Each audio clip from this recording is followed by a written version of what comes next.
Sorry, I just have to do some stuff here. One moment. Davant un segon, que he de fer un parell de coses.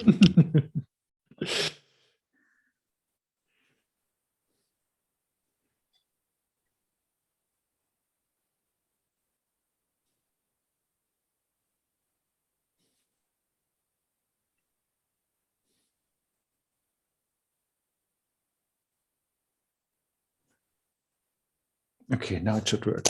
My hard drive space was so low, and then Zoom is normally super slow. Anyway, let's start with the prayers, and good to see you again. S'alegra veure'ns i diu que comencem amb les oracions.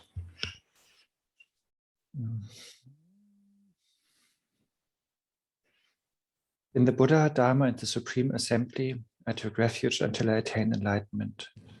Through the merit of practicing generosity and the rest, may I attain Buddhahood for the benefit of all beings. In the Buddha, Dharma, and the Supreme Assembly, I take refuge until I attain enlightenment. Through the merit of practicing generosity and the rest, may I attain Buddhahood for the benefit of all beings. In the Buddha, Dharma, and the Supreme Assembly, I take refuge until I attain enlightenment. Through the merit of practicing generosity and the rest, may I attain Buddhahood for the benefit of all beings. May all sentient beings enjoy happiness and the causes of happiness. May they be free from suffering and the causes of suffering. May they never be separated from the sacred happiness devoid of suffering. May they dwell in boundless equanimity that is free from attachment and aversion. May all sentient beings enjoy happiness and the causes of happiness. May they be free from suffering and the causes of suffering. May they never be separated from the sacred happiness devoid of suffering, and may they dwell in the boundless equanimity that is free from attachment and aversion. May all sentient beings enjoy happiness and the causes of happiness. May they be free from suffering and the causes of suffering. May they never be separated from the sacred happiness devoid of suffering. May they dwell in boundless equanimity that is free from attachment and aversion. So, welcome back everyone. Feels like a long time, sort of. Benvinguts de nou a tots i a totes, i diu que sembla que faci molt de temps que ens hem vist per últim cop. And thank you, Oscar, for translating again. So, where are we? In Shantideva's masterpiece, Bodhichitta, and within that in the 8th chapter. Ja estem tractant l'obra mestra de Shantideva, el Bodhicharyavatara, i dins d'això el capítol 8. And that 8th chapter has, let's say, like 4 main topics. I aquest 8è capítol té 4 temes centrals, diguem. First, like introduction or summary of meditation, and then second, finding the conducive conditions for meditation. And there we discussed about the physical isolation and the mental isolation. I dintre d'aquests hi ha la introducció o el resum del que és la meditació. Després hi ha la segona part que tracta de les condicions favorables per la meditació. I aquí hem parlat de les condicions tant físiques com l'aïllament mental com l'aïllament físic. And then the third part is then really meditation on bodhichitta. And then part number 4, which is very short, is like some advice on shamatha practice. I la tercera part és sobre la meditació en la bodhichitta, i la quarta, que és una part que és molt curta, són alguns consells per samatha. And I'm sure you know, like when we say here meditate on relative bodhichitta, then in this context of chapter 8, that is, sorry, I gave it away. So when we talk here about meditating on bodhichitta, then here it means relative bodhichitta, because that is meant here in the chapter number 8, because in chapter number 9, then there will be meditation on absolute bodhichitta. I quan aquí diu meditar en la bodhichitta, es refereix a la bodhichitta relativa, perquè en el capítol 8 el que es tracta és la bodhichitta relativa, ja que en el 9 es tractarà la bodhichitta absoluta. And so here this relative bodhichitta, in order to practice that, it needs some analytical meditation that should go beforehand. I per practicar aquesta bodhichitta relativa hem de fer primer una mica de meditació analítica. And it is, of course, based on the understanding that we are all totally same in the sense that we all want happiness and that we want to avoid suffering. Això es basa en entendre que tots som el mateix, en el sentit que tots busquem la felicitat i tots busquem evitar el patiment. But the tragedy is that usually we don't know the causes for happiness and we don't identify the causes for suffering. Therefore, it all gets mixed up and we accumulate causes for suffering, and therefore we experience the suffering even though we want happiness. I la tragèdia aquí és que normalment no sabem el que causa la felicitat i el patiment, així que tot es barreja una miqueta i acabem acumulant causes pel patiment, de manera que experimentem patiment encara que de primeres busquéssim la felicitat. So that's a little bit like an autoimmune disease, like we are like attacking ourselves involuntarily and getting sick and suffering because of that. I diu que és com si fos una malaltia autoimmune, que en cert sentit ens estem atacant a nosaltres mateixos i fent que emmalaltim. And then based on that, we need to analyze and understand the faults of self-cherishing. So if we are only like focusing on our own benefit.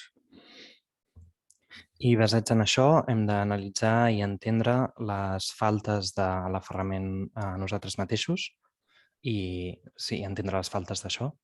I think that is also said in the third line of parting from the four attachments, right? If you have self-cherishing, you don't have bodhichitta, or if you only think of your own benefit, you don't have bodhichitta. So that whatever is said there in the commentaries is good to contemplate upon before we then practice bodhichitta.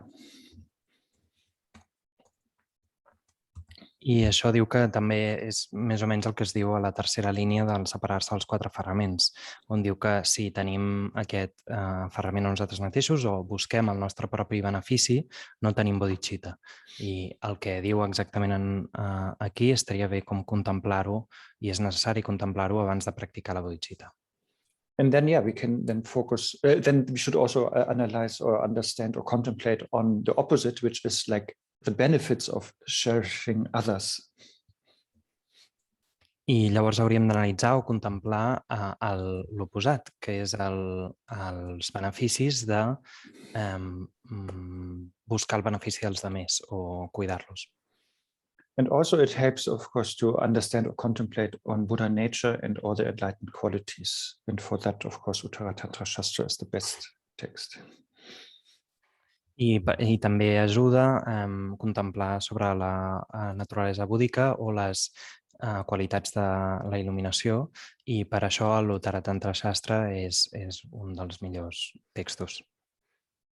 And so that is then what we do in this once we have done these contemplations and once we have found a nice place in solitude. And that is encapsulated in verse 89.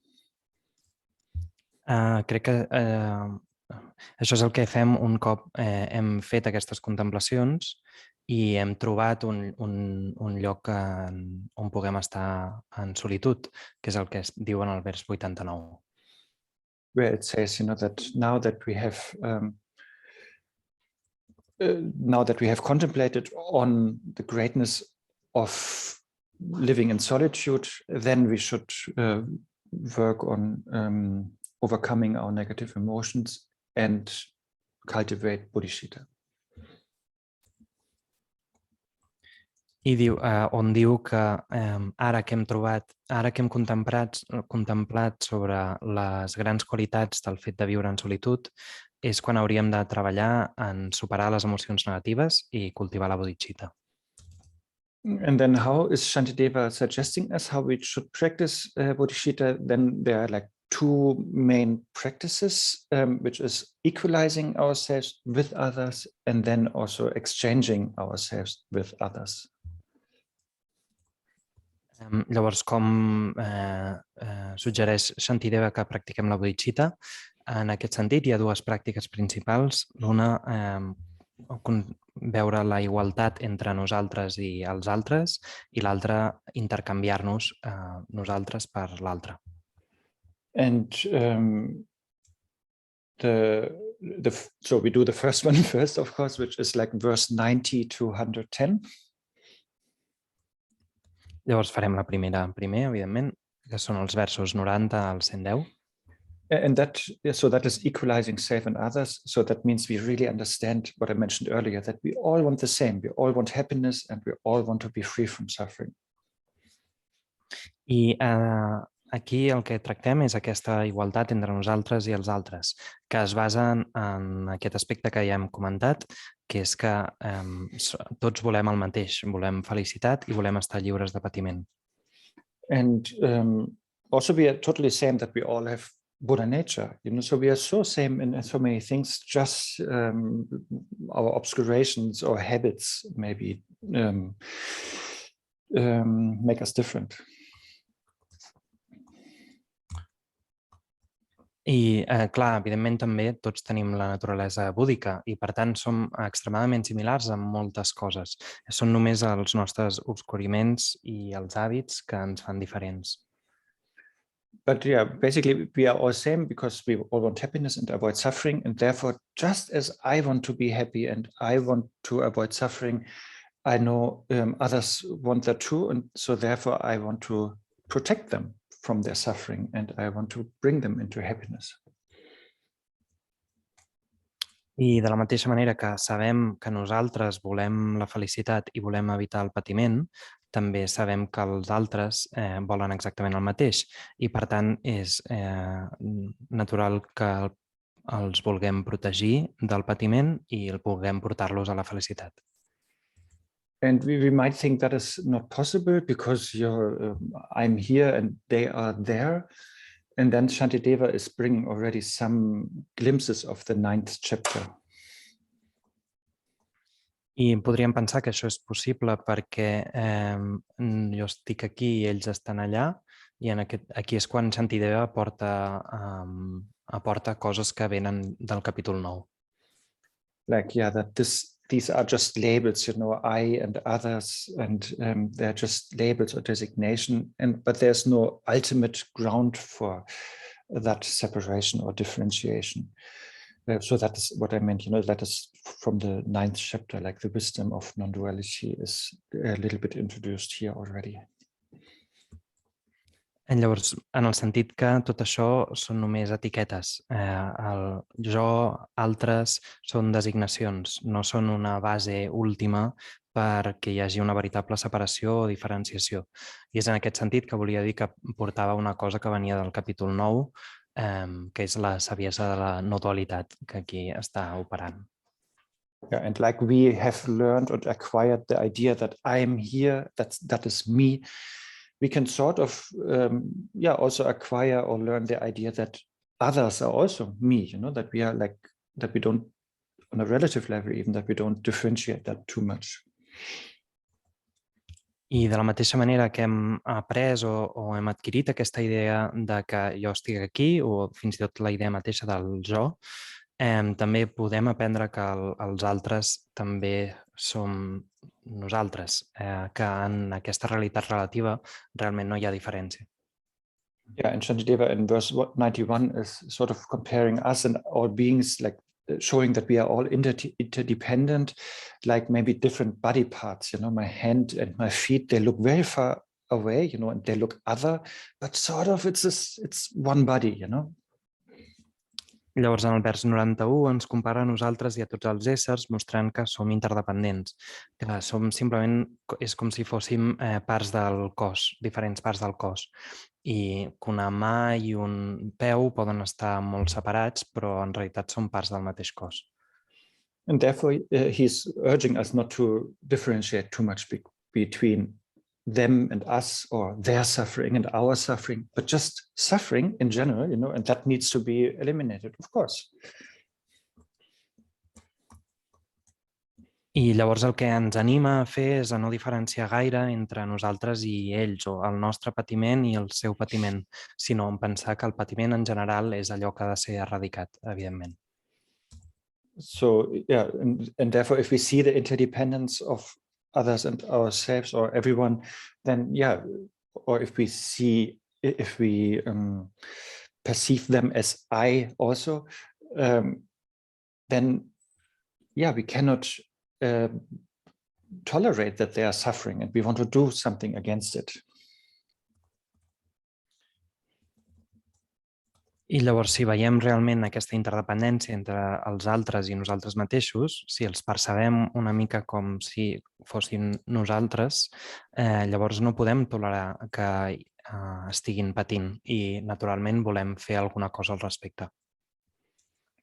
And yeah, it's like a loving mother, who's really getting sick. If the child is getting sick, it's so unbearable for her, that somebody else or that her beloved child is suffering. And likewise, we all should be like these loving mothers with everyone. I llavors és com una mare benevolent, una mare que estima, que es posa malalta si el seu fill o filla es posen malalts. És tan insuportable per ella, i llavors proposa que hauríem de ser tots com aquestes mares benevolents. And in verse 95, Shantideva is also asking, if we are all same and we all want happiness and avoid suffering, what is so special about myself? Why do I only wish for my own happiness? Llavors, al vers 95, Shantideva també pregunta si tots som iguals, què és tan especial respecte al la meva pròpia felicitat o al meu propi patiment. And again, when we look again more from the absolute point of view, then there is no truly existent I and truly existent other. So therefore, it's just suffering that is experienced, and there's not a real owner or possessor of that suffering. Llavors, si ho mirem de manera una mica més abstracta, veiem que no hi ha cap jo que existeixi inherentment o no hi ha cap altre que existeixi inherentment. Simplement hi ha patiment que és experimentat. No hi ha algú que posseeixi aquest patiment. And I think I mentioned that before, and that is explicitly said in 102. Therefore, we should just remove suffering because it is painful. It doesn't matter who is the owner, because there is no real owner anyway, because there is no I or others. Llavors, això és més explícit en el vers 102, en què diu que simplement el que hem de fer és és eliminar el patiment, perquè és dolorós. No poc importa qui el posseix o de qui és propietat, i de fet no hi ha realment algú que sigui propietari, simplement aquest patiment que està allà. And then, like in 103, there's like an extra clever opponent who's saying, okay, but if there is no I or you, then there is also no suffering, which is true on the absolute level. Llavors, ja en el vers 103 hi ha un oponent extremadament intel·ligent que diu, però si no hi ha ni jo ni tu, llavors tampoc hi ha patiment, cosa que és cert. But as I said, that argument is correct on the absolute level, but on the relative level, it's sort of obvious that we only care about our suffering and not so much about the others' suffering. I aquest argument és correcte de forma en allò absolut, però a nivell relatiu és obvi que a nosaltres només ens importa el nostre patiment i no tant el dels altres. So in other words, Shantideva is saying there in verse 103, if you say, suffering is not truly existent, then don't try to remove your own suffering, basically. I en altres paraules, el que Shantideva diu és que si dius que el patiment no existeix de forma inherent, llavors no intentis tampoc erradicar el teu propi patiment. But then, I think all of us, we then have to agree, yes, that's true. We are trying to remove our own suffering, and if we do that, even though suffering is not truly existent, then we should also work on removing the suffering of others.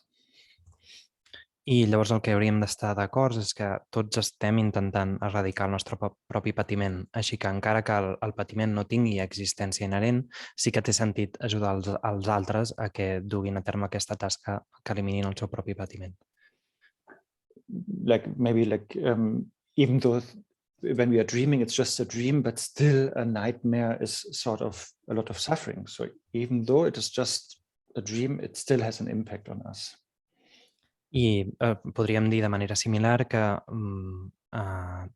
quan estem somiant, encara que sigui només un somni, un malson ens genera patiment i, per tant, voldrem que no passi aquest malson. And sorry, I have to say that because I recently just saw it in a text by Vasubandhu. The opposite is also the case. Even if it's just a dream, it can also have a positive effect on us. So we could have wet dreams, you know? Vasubandhu is saying that in first number 4 of his 20 stanzas. I diu, perdó, perquè ho ha de dir, perquè ho acaba de llegir en un text de Vasubandhu, però que diu que l'oposat també pot ser. És a dir, que tinguem somnis que ens agradin, com somnis eròtics, que això podria passar i podria ser agradable. So my point is only, yes, it's true, suffering is not truly existent, but nevertheless, we are also living on the relative world, and that is maybe our main home in the relative world at the moment. So therefore, I don't want to suffer, you don't want to suffer, so therefore, I should really not only strive to remove my suffering, but also yours.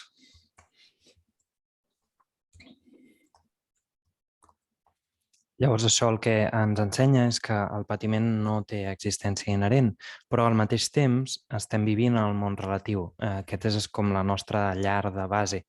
I, per tant, com no volem patir, no només hem de fer esforços per erradicar el nostre patiment, sinó també el dels altres. And in verse 105, Shantideva is even saying, yes, if one Bodhisattva can understand a situation and is seeing that if he or she is taking the suffering on him or herself, and by that eliminating the suffering of many people, then a Bodhisattva is even joyfully doing it, you know, with courage. En el vers 105 el que diu és que sí, que si un bodhisattva pot entendre la situació i veure que si pren sobre ell o ella aquest patiment pot eliminar el patiment de molts altres éssers, llavors el bodhisattva ho fa de manera alegre. And in 107 it is even like more drastically explained that bodhisattvas, because of their love and compassion to others, they are even happy to jump into the deepest hell, you know, to help beings there. I llavors el vers, l'estrofa 107, s'explica de manera fins i tot més dràstica, i és que, ja que els bodhisattvas, gràcies a l'amor i a la compassió, estan contents fins i tot, els posa contents fins i tot de saltar en el més profund dels inferns, si beneficia els altres. And yeah, Bodhisattva would even do that like happily and stylishly, like and the example here in 107 is like a wild goose plunging into a lotus pool, you know, because it's their home. So therefore, like without hesitation, they plunge in there. Yes, sounds so German, plungen.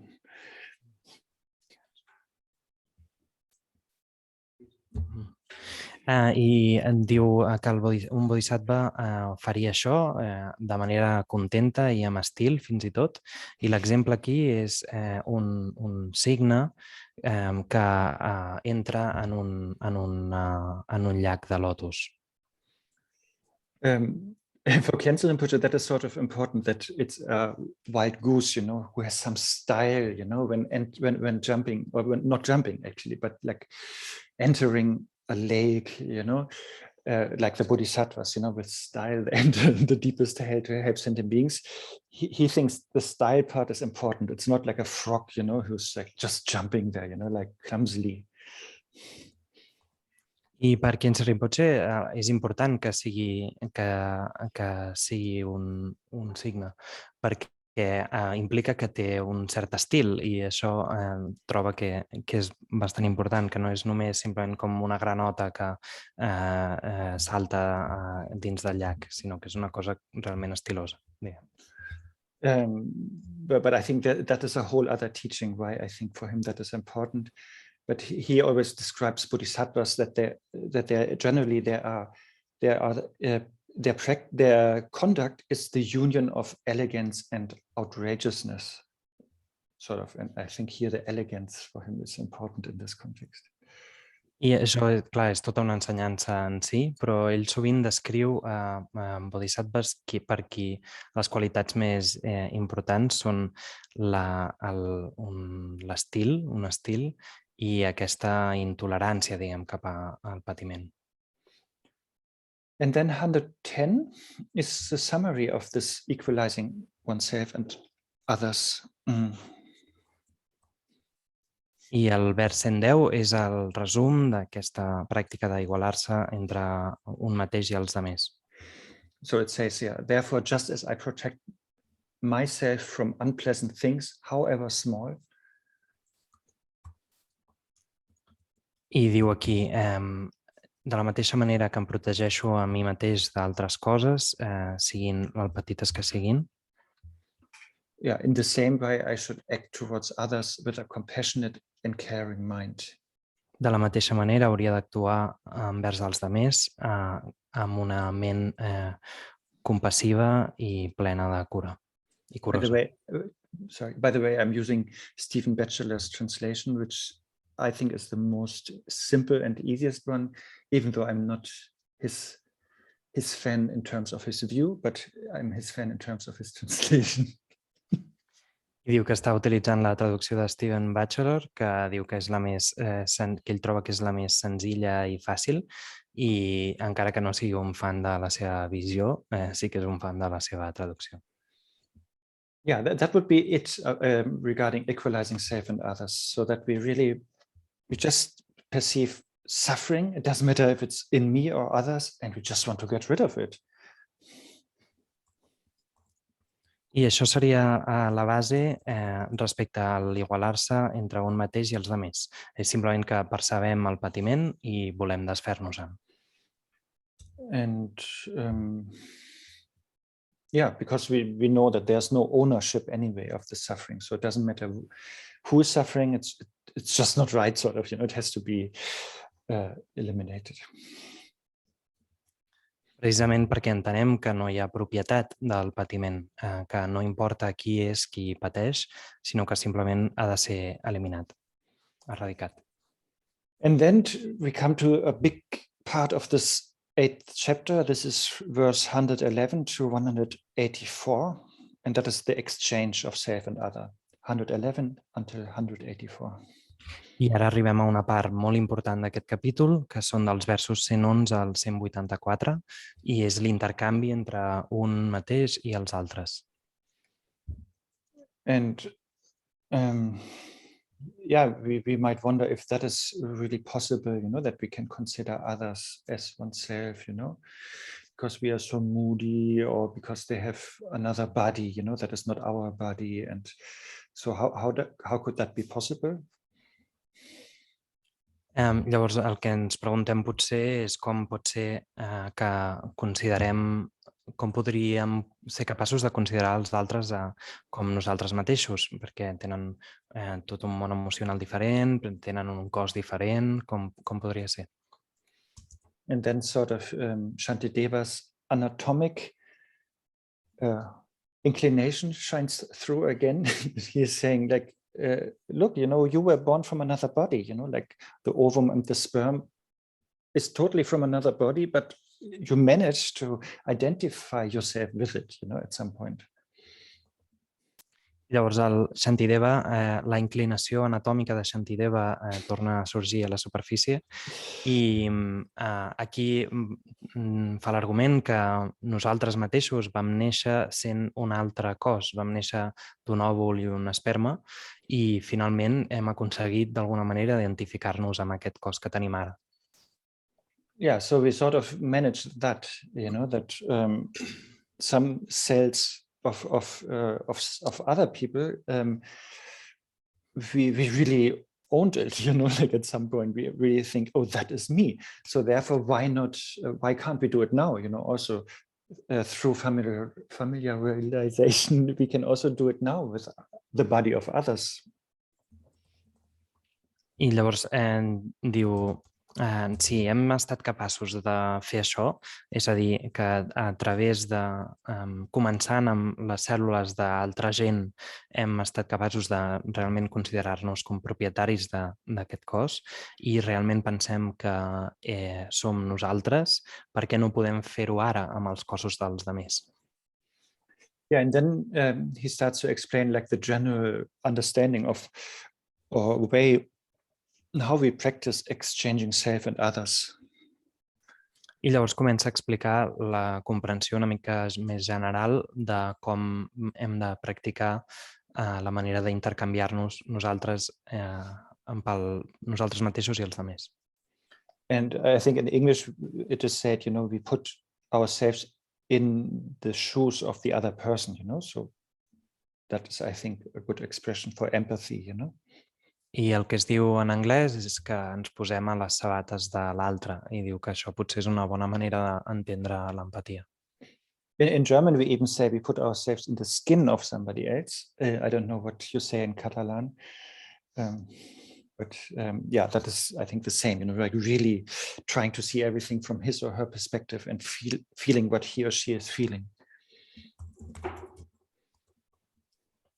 I diu que fins i tot en alemany es diu que ens posem a la pell de l'altre, que no sap com ho diem en català, but we say it the same way, actually. You also have the skin thing? Yeah. Cool. Però que això el que vol dir és veure des de la seva perspectiva, sentir una mica el que l'altre està sentint.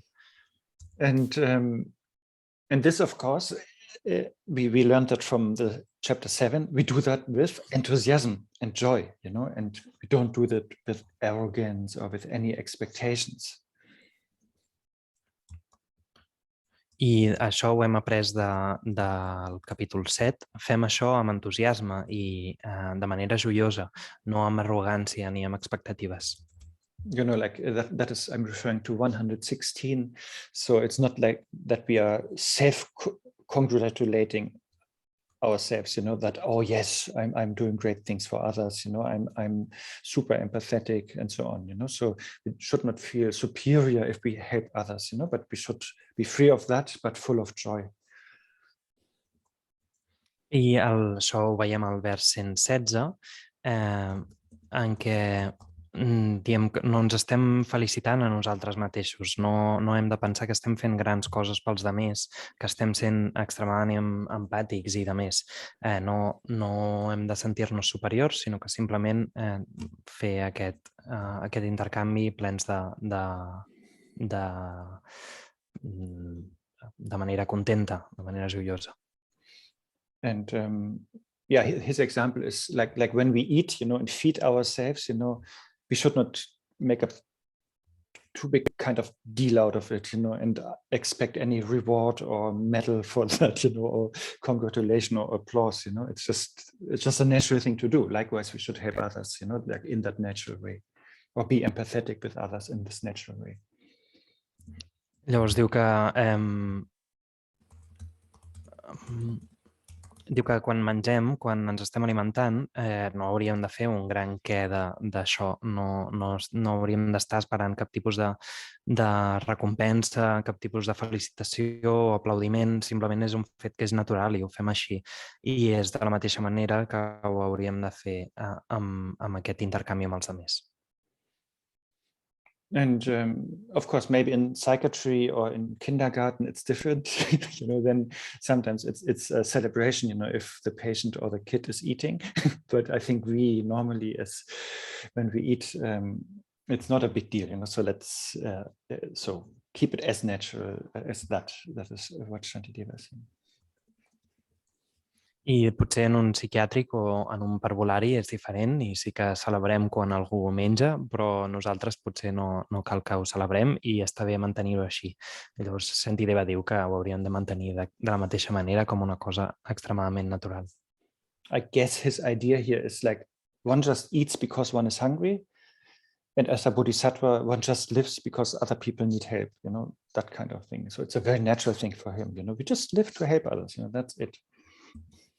I llavors diu que normalment, de la mateixa manera que un menja quan té gana, segons Shantideva, el bodhisattva viu senzillament perquè els altres necessiten ajuda. I hauria de ser una cosa així de natural. And verse 117 is saying, do that even if it's super small suffering. Just protect others from even very teeny tiny suffering. I l'estrofa 117 el que diu és feu això fins i tot si és un patiment extremadament petit, protegeix els altres del patiment fins i tot el més petit. And he gives the example of Avalokiteshvara, because he's also doing that even with small suffering, sort of, because he said, it's written in Avatamsaka Sutra, that if you recite my name 3 times, Avalokiteshvara is speaking now, then you will not have stage fright, for example, I diu que Avalokiteshvara també està, de fet, fent això, i fins i tot en les coses extremadament petites. A l'Avatamsaka Sutra diu que si es recita el seu nom 4 cops, no tindrem fins i tot ni por de pujar a l'escenari. And I think that is also true nowadays, like if we hear some names, it rings a certain bell in our mind, and some meaning or thing come into our mind. I això té sentit fins i tot avui en dia, que sentim alguns noms i hi ha certes coses que ens venen al cap. So I think if I say Mahatma Gandhi, maybe the bell of non-violence is ringing in our mind, immediately. I, per exemple, si ell diu Mahatma Gandhi, hi ha una campana, la campaneta de la no violència, potser sona a les nostres ments. És curiós que passi això. Or His Holiness the Dalai Lama, then maybe it rings like tolerance in our mind. O potser la santedat del Dalai Lama i fa sonar aquesta campaneta de la tolerància a la nostra ment. And when we say Donald Trump, then another bell is ringing, I think. That shall not be named. I fins i tot en el cas de Trump hi ha una campaneta que sona a la nostra ment, però potser aquesta no l'esmentarem. Anyway, the point is, even like small things like stage fright, Avalokiteshvara is there, it is helping, because even teeny tiny suffering of a sentient being is too much for him to see. I fins i tot en aquestes coses tan petites com és la por a pujar a un escenari, Avalokiteshvara diu que estarà allà pels éssers. And therefore we should quickly sort of quickly, not in a rushed way, but like start now kind of way. We should practice this exchange of self and others. We put ourselves in others' shoes, and also do Tonglen practice, which we can discuss later, because that is really helping them, but also us,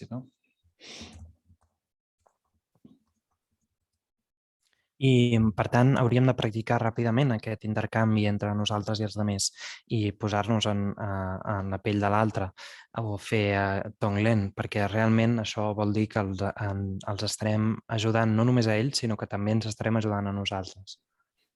Because it's helping us. Why? Because it is so if we exchange ourselves with others, it is the exact opposite of how we usually think, like self-centeredly, and self-centeredness is what keeps us in samsara. I això és perquè ajudar els altres és exactament l'oposat del com pensem de manera habitual, ja que el centrar-nos en nosaltres mateixos és el que ens manté a samsara. Yeah, if we're like an archetype samsaric being, we only care about our own happiness and we don't care about others and don't care if they are suffering. That is sort of the archetype of a samsaric perspective. Si haguéssim de descriure un arquetip de samsàric, podríem dir que és algú que només ens importa la nostra felicitat i que no ens importa el patiment dels altres. Aquest és com l'arquetip samsàric. But here the exchange is the exact opposite, like we are focusing on their suffering and we don't care if we are happy or not, or if we are suffering or not. That is the archetype of a bodhisattva or of an enlightened being. Aquí l'intercanvi és exactament l'oposat d'això. És a dir, que ens estem enfocant el patiment de l'altre i no ens importa a nosaltres si nosaltres mateixes estem patint o no, estem feliços o no. Aquesta és la manera de fer d'un bodhisattva. And Shantideva even lists some like more worldly reasons already why exchange is helpful for us even. I llavors Shantideva parla d'algunes raons molt evidents de per què intercanviar-nos amb els altres fins i tot ens és útil a nosaltres mateixos. Like if we are, he's saying in 121, yeah, if we are so attached to us and our body, we become super like hypersensitive again, with our body, very touchy, like this princess on a small pea, I en el vers 121 diu, per exemple, que si estem massa aferrats al nostre propi cos, ens tornem extremadament sensibles o hipersensibles i tot ens molesta una mica, com la història de la princesa i el petit pèsol. Or even like Shantideva, I don't know if you know his life story, but a big turning point in his life was, I think, the evening before he was supposed to be the king.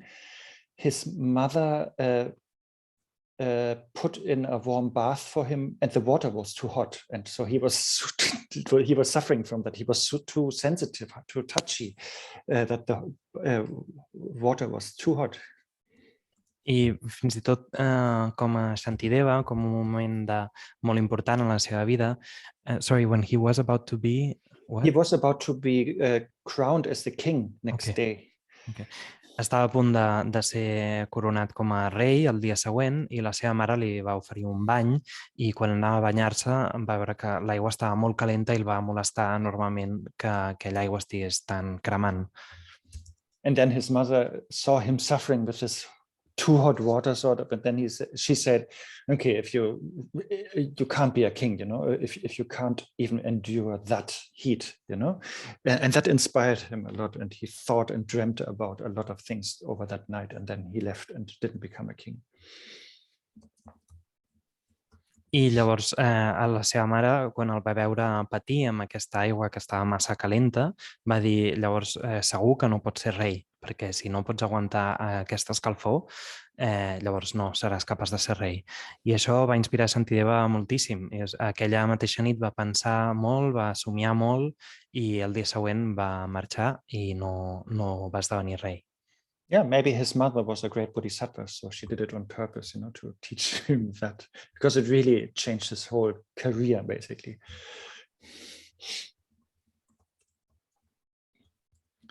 I potser la seva mare era un gran bodhisattva i va fer aquest acte a propòsit per ensenyar-li això i perquè això realment va canviar tota la seva carrera, per dir-ho d'alguna manera. Also, Shantideva is saying in 122, if we have so much attachment to our body, we also do many negative actions, for example, killing for food and so on. So therefore, this exchange will help us to not have that much attachment to ourselves and therefore prevents us from doing negative actions. I el vers 122 diu que precisament si tenim tant d'aferrament al nostre cos, això ens fa dur a terme moltes accions negatives, com per exemple matar per ser capaç de menjar. I que l'intercanvi en aquest sentit ens ajuda perquè ens impedeix d'alguna manera que duem a terme aquestes accions negatives. And we might even kill our parents, he's saying, or we steal from the 3 jewels or the monasteries or the Dharma centers and so on. I potser fins i tot acabem matant els nostres pares o robant de les 3 joies de centres de Dharma, monestirs, etc. And therefore in 125 he's urging us to think the following. I llavors el vers 125 ens convida o ens anima fortament a pensar el següent. So usually we think, if I give this, what is left for me? What can I enjoy? I normalment pensem, si dono això, llavors què em queda a mi? Què puc gaudir jo? And he says we should rather think, if I enjoy this, what is left for me to give to others, I diu que el que hauríem de pensar precisament és si jo gaudeixo això, què li queda als altres perquè gaudeixin? And then we come to Dzongtse Khyentse Rinpoche's favorite stanzas, which is 128 to 130. I llavors arribem a les estrofes preferides de Dzongtse Khyentse Rinpoche, que són la 128 fins a 130. 128 is a little bit complicated, but it's mainly about that we are interdependent, like the others and ourselves. And if we are really like helping others, that is actually great for us ourselves. Llavors, en aquestes estrofes 128 a 130 són potser una mica complicades, però bàsicament el que diuen és que som tots interdependents i que els altres som nosaltres mateixos i que, per tant, si estem ajudant als altres, això en realitat és d'enorme benefici per nosaltres mateixos. And 129 is such beautiful conclusion, and he shows how we should think and how we should understand everything. I el 129 és una conclusió molt maca en què explica com hauríem de pensar, com hauríem d'entendre-ho tot això. So it says, whatever joy there is in this world, all comes from the desiring or wishing others to be happy. I diu, qualsevol felicitat que hi hagi en aquest món, tota ella prové del desig de fer feliços als altres. And whatever suffering there is in this world, all comes from desiring myself to be happy.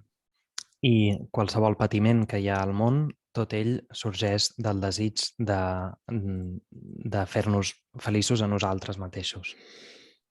And then 130 is then showing the difference between samsaric beings and Buddhas. I el vers 130 ensenya una mica la diferència entre els éssers samsàrics i els budes. So samsaric beings work only for their own benefit, and Buddhas work only for the benefit of others. Els éssers samsàrics treballen només per al seu propi benefici i els budes treballen per al benefici només dels altres. And then the question is, of course, how do we then really practice it? I'm sorry that we have to gallop so fast through the whole text, but but it's also maybe good just to essentialize it. So verse 134 is then explaining how we can then practice, or how we shall practice it. Llavors, com podem dur això a la pràctica? I diu que, perdoneu que hàgim d'anar tan ràpid, però potser està bé també per essencialitzar una mica totes aquestes estrofes. I a l'estrofa 134 explica precisament com hem de dur això a la pràctica.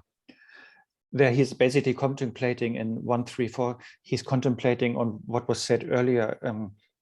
If all the suffering in the world come because of selfishness, then what does selfishness do good to me? Nothing. I llavors el que diu, bàsicament contempla sobre el que s'ha dit abans, és a dir, que si tot el patiment és a causa de l'egocentrisme, quin benefici m'aporta l'egocentrisme? Cap ni un.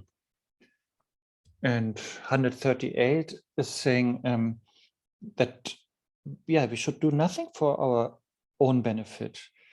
But we should use our whole being, all our talents, qualities, body parts, whatever, to be of service to others. I llavors el vers 138 diu que no hauríem de fer res per al nostre propi benefici, que tot el nostre ésser hauria d'estar enfocat a fer servei als altres. And if we are bodhisattvas, then it's incorrect, he is saying, to use anything what we have, let's say our intelligence, to harm others. I si som bodhisattvas, és incorrecte utilitzar qualsevol cosa que tinguem, com per exemple la intel·ligència, per fer mal als altres. Like we could manipulate others, or we can build gas chambers, those things, like it's super intelligent. You don't need intelligence to do that, but it's so incorrect and so misplaced, Llavors, podríem manipular, podríem fer mal als altres i això en realitat no ens cal tanta intel·ligència per fer això, però és incorrecte fer-la servir en aquest sentit. And I just think of Albert Einstein. Maybe I'm remembering it wrong, but he was the intelligent one building an atomic bomb, or sort of. And he was when he then heard how they want to use it, then he was totally against it. So I think that is how a bodhisattva should be. Yes, intelligent, but then of course not use that against somebody else. I Einstein, i potser diu que ho està recordant malament, però creu que va ser part de la intel·ligència darrere de la construcció de la bomba atòmica, d'alguna manera, i quan va sentir com anaven a fer-la servir, llavors es va expressar clarament en contra, i que un bodhisattva hauria de ser una mica així, amb una gran intel·ligència, però en contra dels usos negatius.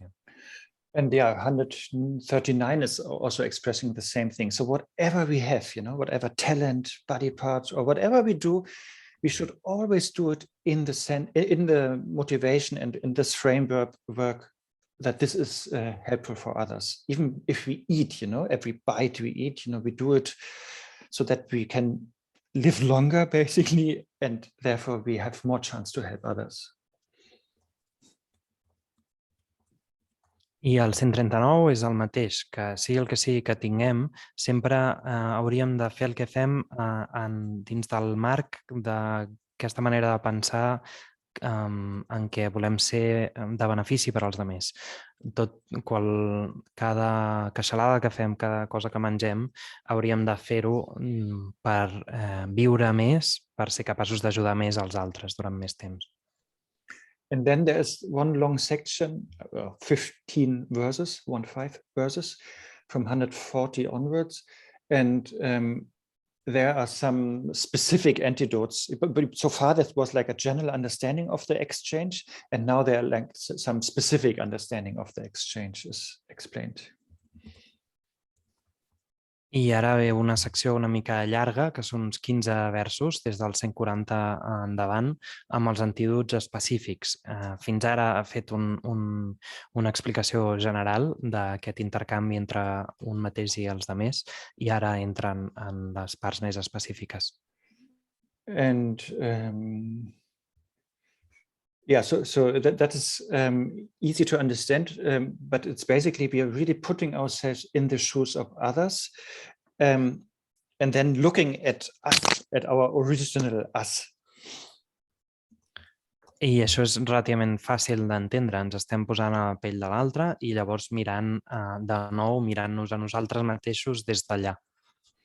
So like, let's say I put myself in Berta's shoes, and she's looking at me and thinking, oh, Arne is inferior to me. And then I feel her pride and arrogance, and then I know how that would feel to her when they look at me being inferior, or when she's looking at me being inferior. Llavors, per exemple, diu, em podria posar a la pell de la Berta i veure l'Arne i imaginem que pensa que l'Arne és inferior i llavors sentiria aquell mateix orgull, aquella arrogància i entendria com és aquest sentiment. And or she is perceiving me as somebody who's of equal status and equal whatever rank, and then she feels maybe competitive, and so I put myself in her shoes, in her eyes, sort of, and perceive her jealousy with me, I diu, si per exemple, llavors imaginem que ella m'està considerant com un igual i potser té un sentiment de competitivitat i em poso a la pell, a la seva pell i sento aquesta mateixa gelosia. And then the third one is, of course, if she perceives me as superior, then maybe she feels very jealous or threatened when she is looking at me. And so I try to feel that from her perspective towards me. I la tercera seria, si em percep com a superior, potser llavors se sent gelosa o en perill, diguem, sí. Així que intentem sentir d'aquesta manera el que ell està sentint cap a nosaltres. And that is also in Sakya Pandita's clarifying the sage's intent. He's using exactly that, these three things, like if she is perceiving me as lower, same, or higher, and then that I should be in her shoes and feel what she is feeling and what suffering is she feeling and how strange she is reacting towards me, and what that does to me. All this Shantideva thinks is good to perceive it like that, and that will help our emotions to subside. I també a Sakya Pandita, de fet, al clarificant el llegat del savi, es parlen exactament d'aquestes tres coses, dient que hauríem d'estar a la seva pell, sentir el que ell està sentint, quin tipus de patiment està sentint i també llavors entendre aquesta reacció estranya cap a mi, el que això ens fa a nosaltres i que està bé percebre-ho així i que això ajuda que les emocions passin. And then from 155 onwards to 184, Shantideva is giving many instructions, like pith instructions, what we should do. I llavors, des del vers 155 fins al 184, Shantideva està donant moltes instruccions, petites instruccions com essencials sobre allò que hauríem de fer. And first more gentle instructions and then more radical or severe instructions. Primer unes instruccions més gentils i després més radicals o més severes. So first one in 155 is if we know that we have done something negative towards others, then we should apply these 4 powers of purification. I'm sure you know that from chapter 2, but also maybe from Vajrayana practice. I si sabem que hem fet alguna cosa negativa, llavors el que hauríem d'aplicar són els 4 poders de purificació, que això segurament ho coneixem del capítol 2 o també de la pràctica de Vajrayana. So like we acknowledge that we did some stupid thing, and regret it. That is the first. And then maybe we even we take a witness, like visualizing our guru or being in front of somebody else. These are the first 2. I, per exemple, el primer que hem de fer és acceptar que hem fet una cosa estúpida, arrepentir-nos d'això i llavors prendre un testimoni, com per exemple estar davant del nostre gurú o alguna figura important. And then we apply the antidote. Let's say bodhichitta is always the opposite sort of whatever negative deed we did. That is number 3. And then number 4 is we promise or have the determination that we never do these negative things again. Llavors apliquem l'antídot. La bodhichitta sempre és allò que és oposat a l'acció negativa que acabem de fer, per exemple, i això és el número 3, i el quart és la determinació de no tornar a fer-ho mai més. So these are like the 4 powers of purification as a very Buddhist fundamental principle. I aquests són els 4 poders de purificació. Aquest és un principi fonamental budista. Then the next verses talk about that we should be really determined to do the exchange of self and others, and that we understand that all the suffering we have or others have at the moment is because we have not done the exchange practice in the past. I la següent estrofa parla de com hauríem d'estar realment determinats a dur a terme aquest intercanvi, entendre que tot aquest patiment és perquè no hem fet l'intercanvi en el passat, no ens hem intercanviat nosaltres mateixos pels altres. And then he's coming back to this ovum and sperm thing, in case we have doubt if we can really identify with others as ourselves, then yes, remember you did that already with in your very beginning stage, when your physical body was conceived or formed. I llavors torna a la imatge aquesta de l'òvul i l'esperma, per si en algun cas dubtàvem de que ens poguéssim identificar amb els altres, ens recorda això, que al començament de les nostres vides, quan vam ser concebuts, ja passava que érem cossos diferents del nostre. And yeah, just very small things, like if others do a mistake, try to do it, try to transform it into a mistake that you have done, or if I do a mistake, then that should not be hidden sort of, but it should be openly admitted. I si els altres fan un error, intentem transformar-lo en un error que hàgim fet nosaltres. I si som nosaltres qui hem fet aquest error, que no estigui amagat, sinó que l'admetem obertament. And yeah, we should praise others, and so that they become more famous and greater than ourselves, those kind of things. I hauríem de lloar els altres de manera que es facin més famosos i més importants que nosaltres mateixos. And yeah, we should really try to hide our qualities as good as possible. I hauríem d'intentar amagar les nostres qualitats tant com sigui possible. I think once in a teaching, that was super long ago, this was 95, Chongsa Khyentse Rinpoche was praising Jigme Khyentse Rinpoche, who was sitting there also, and he said, here, this guy, Jigme Khyentse Rinpoche, he has so many qualities, but he's hiding it. So his best quality is that he's even hiding all his qualities, that kind of thing. I diu, això s'han recordat d'una cosa que fa molt de temps, diu que era potser l'any 95, que Dzongkha Khyentse Rinpoche estava en unes ensenyances i estava lloant a Jigme Khyentse Rinpoche, que també estava assegut allà, dient, aquest senyor té tantes qualitats, però les amaga també, que potser la major de les seves qualitats és quan de capaç és d'amagar-les. And then in 165, yeah, that is sort of the introduction to the Tonglen practice itself, where we then, and we find that in the Lojong teachings, the 7 points of mind training there, it's more explicitly explained how we do the exchange, when using the breath.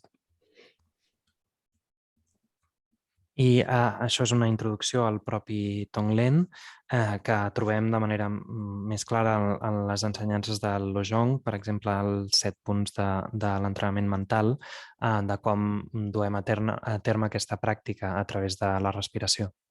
I think here many of you guys have been in Asanga Vajra Rinpoche's teachings recently for the 7 point of mind training, so you sort of know what I'm referring to. I diu que molts de nosaltres potser estàvem a les ensenyances d'Asanga Vajra Rinpoche sobre els 7 punts de l'entrenament mental, així que segurament tenim alguna idea del que està parlant. But just to sum it up, that part, the practice is called Tonglen. I write it in the chat, and it means give and take, basically, or give and accept, something like that. I diu que per resumir, aquesta pràctica es diu Tonglen i Tonglen vol dir donar i rebre o donar i acceptar alguna cosa així. And we combine it with the breath. So when we breathe out, we give our happiness. And if we breathe in, we take in the suffering of others. I diu que ho combinem amb la respiració, en què en exhalar fem sortir la nostra felicitat i en inhalar absorbim el patiment dels altres. That is really basically it. And we can do it like that general, but we can also do it very specific. For example, if we have a specific problem or if the other person has a specific problem. I això és la manera com general d'entendre-ho i ho podem fer així de general, però també podem fer-ho de manera molt més específica, com si l'altra persona té un problema específic o si nosaltres tenim un problema específic. For example, if I have, I don't know, a lot of aggression or a lot of belly pain, then I can breathe in all the belly pain or all the aggression of others, and by that remove all their belly pain and all their aggression and take that onto me. And when I breathe out, I give them all the, let's say, patience, the opposite, or a lot of health, and a lot of happiness to them, and so that I continuously practice like that.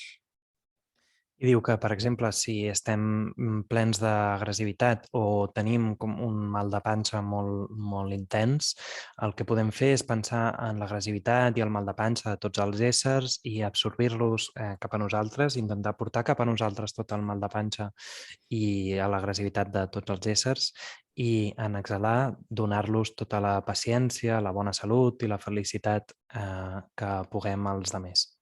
Yeah, so we can use whatever problem or suffering we have, and then by breathing in, as I said, we can do it generally or specifically. By breathing in, then we take general suffering or specific suffering from other people and also the causes of these sufferings so that they will never have these sufferings again.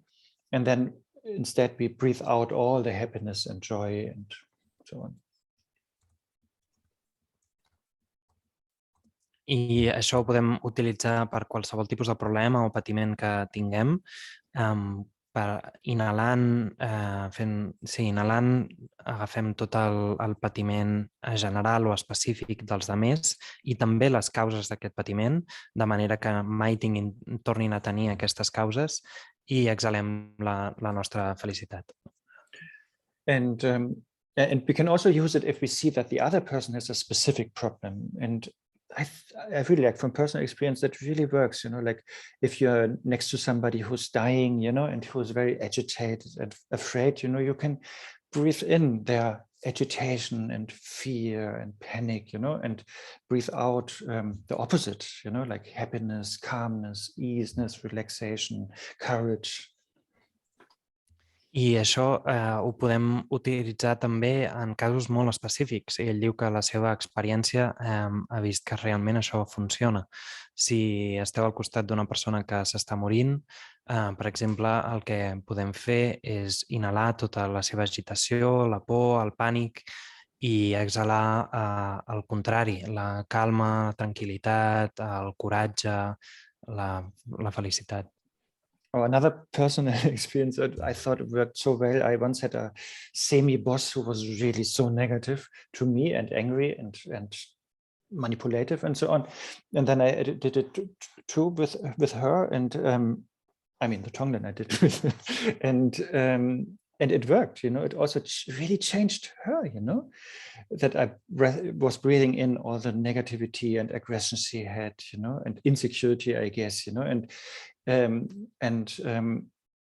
yeah, I think on some level, she could maybe feel that I mean well, or that I'm sending her some good vibes or whatever, but it really changed the relation sort of with her and how she perceived me. I també una altra com experiència personal, diu que en un moment tenia cap de feina, que era una mica que s'enfadava fàcilment, que era una mica manipuladora i que va provar de fer aquest tonglen amb ella i que realment això la va canviar a ella, en què provava d'inhalar aquesta negativitat, aquesta agressió, aquesta inseguretat i creu que d'alguna manera, d'un cert nivell, ella potser va sentir que ell tenia bones intencions o que li estava enviant com bones vibracions o una cosa així i que realment això va canviar la relació i com ella el percebia ell.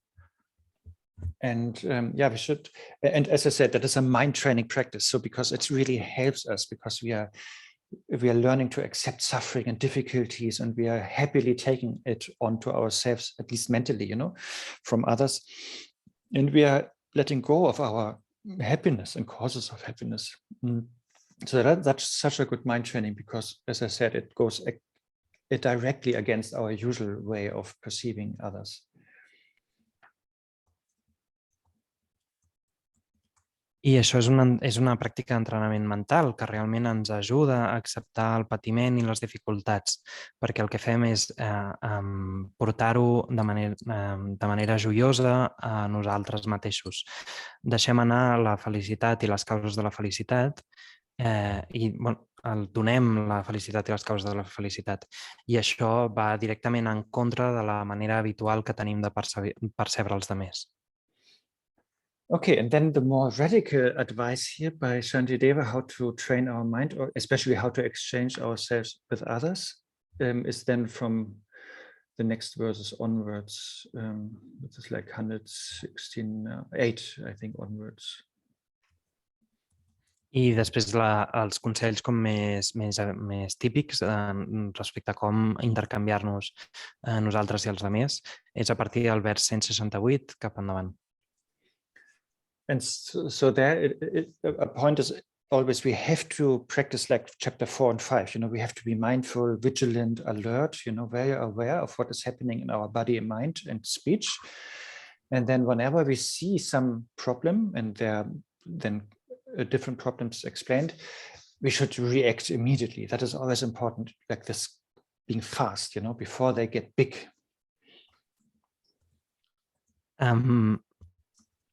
I aquí el que diu que és important és que, com dèiem en els capítols 4 i 5, hem de ser vigilants, hem d'estar alertes respecte al que pot estar passant en el nostre cos, paraula i ment i reaccionar de manera immediata. I això és molt important, que actuem ràpidament.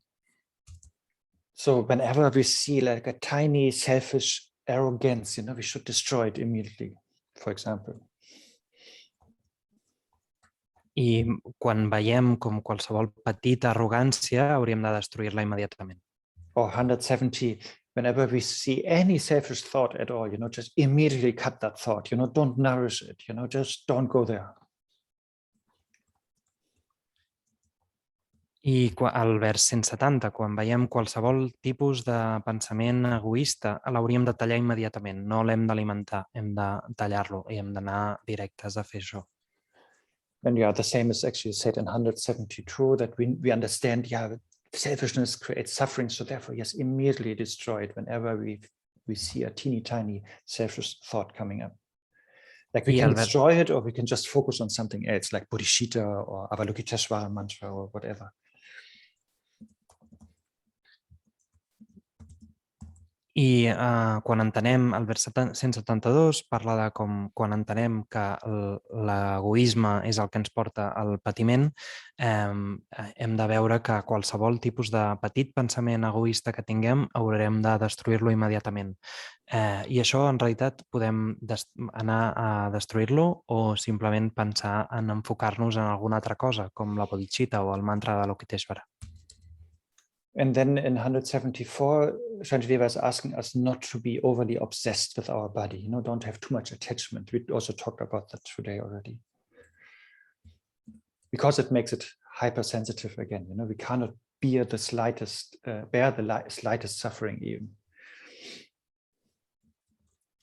I llavors Shantideva, al vers 174, ens demana de nou que no ens obsessionem amb el nostre cos, perquè això ens durà a ser hipersensibles i a no ser capaços d'aguantar fins i tot el més petit dels patiments. And I think classic example are, if we are so attached to our body, then the whole body becomes more touchy than a wound with pus, I llavors l'exemple típic és si estem aferrats al nostre cos, llavors imaginem que el nostre cos s'omple de ferides amb pus. Or another example is we become more irritatable than ghosts. O que ens tornem més irritables que els esperits. Yeah, my example was always we are becoming more unstable than the Windows operating system, but I think nowadays it's quite good. O ell deia que si fem això, si ens obsessionem d'aquesta manera, és com que acabem més inestables que el sistema operatiu de Windows, però diu que potser avui en dia ja s'ha solucionat una mica això. Yeah, but I think the princess on the pea is the example that I use so often. So everything feels wrong and so intense, and you feel always like being at the wrong place at the wrong time with the wrong people and so on. So that is really like the best cause for depression. I diu, però en realitat el millor exemple potser és el de la princesa i el pèsol, en què tot sembla com molt malament, tot és molt intens, tenim la impressió que estem en el lloc equivocat, en el moment equivocat, envoltats de la gent equivocada. És aquest tipus de clima. And then we should learn to say, I have enough, like this contentment, that is super important. And I think we talked about that already, that it's such a noble richness. I el que hauríem d'aprendre és a dir prou. Hauríem d'aprendre aquest tipus d'insatisfacció, diguem. És molt important, és una qualitat, és una riquesa que és molt noble. And if one needs, one should even look for situations where our own negative emotions are not arising. I si ens cal, hauríem de buscar situacions on les nostres pròpies emocions negatives no sorgeixen. And I think, that is in verse 177. And it basically means you should try to be around unattractive people also. So that the desire is not coming up. Aquest és el vers 177, que diu que en realitat també vol dir que hauríem de provar d'estar envoltats de gent que no fos atractiva, de manera que no sorgís el desig. Of course, there's no absolutely unattractive person out there, but it means for you, whatever you, like person or situation, find a situation where you are not getting angry and not too desireful, find people and situations. I diu que, evidentment, no hi ha ningú que no sigui atractiu de manera absoluta, però vol dir que per nosaltres hem de trobar situacions en les que no estiguem ni enfadats ni desitjosos. So therefore, contentment again is very important. And then verse 182 is saying, we should not freak out when our body is insulted or praised, because our body is not actually hearing it or understanding it anyway. When our body is, insulted or praised, when I say, Oscar, your ears are too big, or if I say, Oscar, your eyes are beautiful, you should remain in equanimity. I diu al vers 182 que no hauríem d'espantar-nos quan el nostre cos és criticat o lloat, que no hauríem ara diu no tenir por si dic Òscar tens les orelles massa grans o si diem tens els ulls massa bonics. Because it's our mind, who was getting hurt actually, not our body. That is Shantideva's logic. So therefore, let them say about my body whatever they want, sort of, why should I even bother? Our mind is getting. So if I say something bad to your body or something good to your body, then actually it's only your mind that is suffering because your body is not really understanding what I say. and so therefore it's just a mental thing how you react, so just stop it. I diu que en realitat com és només la nostra ment que està patint, que si diem una cosa dolenta del cos, en realitat el que acaba patint és la ment, no té cap sentit que patim així i per tant simplement hauríem de parar. Okay, and then 184, just in case we have forgotten that we have a precious human life. He's balancing it out a little bit, you know, how we should have a relationship with our body. It's 184. I el vers 184, per si ens hem oblidat que teníem una preciosa vida humana, ho torna a dir en aquest vers. So he's saying, therefore, in order to benefit all beings, I shall give up this body without any attachment. I diu, i per tant, per beneficiar a tots els éssers sentents, abandonaré aquest cos per no estar aferrat a ell. So that means, so give up the body here means like so we are not attached to the body and only use it for our own benefit, but we use it for the benefit of others. I aquí abandonar el cos vol dir que ja no estem aferrats a ell, sí, i per tant que no l'utilitzem per al nostre propi benefici, sinó que l'enfoquem cap al benefici dels altres. And then he's continuing, but although it may have many faults, you know, what we have talked about earlier, I should look after it, the body, while experiencing the result of my previous actions. So just, so we should care of our body. That is the point here, you know.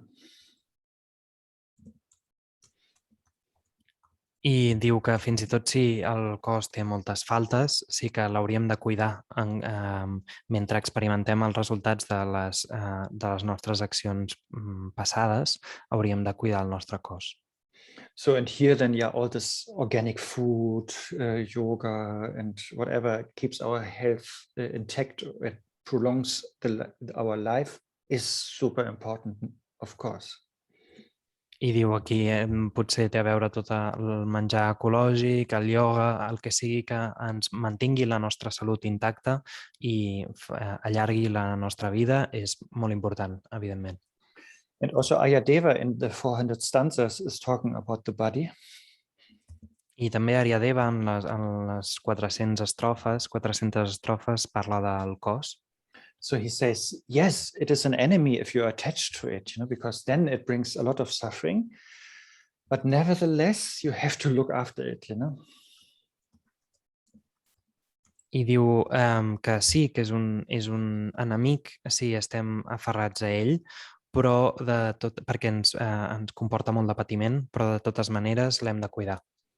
Because if you live long and have a good Dharma practice, so many merits will be generated. That's sort of what he's saying. I perquè diu que si vivim durant molt de temps i tenim una pràctica del Dharma, una bona pràctica del Dharma, es generaran moltíssims mèrits. And okay, one last quote to that. It is also said if we misuse our body, you know, like getting attached to it or even having aversion to it, of course, then the body is like a stone that is sinking in the ocean of samsara.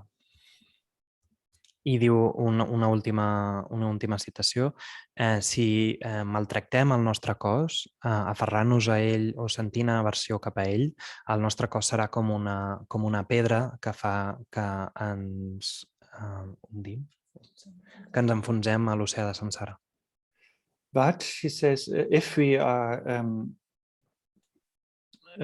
use the body well, then it is like a boat that sails to liberation. Però diu, si utilitzem el cos de manera correcta, serà com un vaixell que navega cap a la il·luminació. So, and therefore, it is said the body is like a servant for good or bad, you know, up to you, how you use it, basically.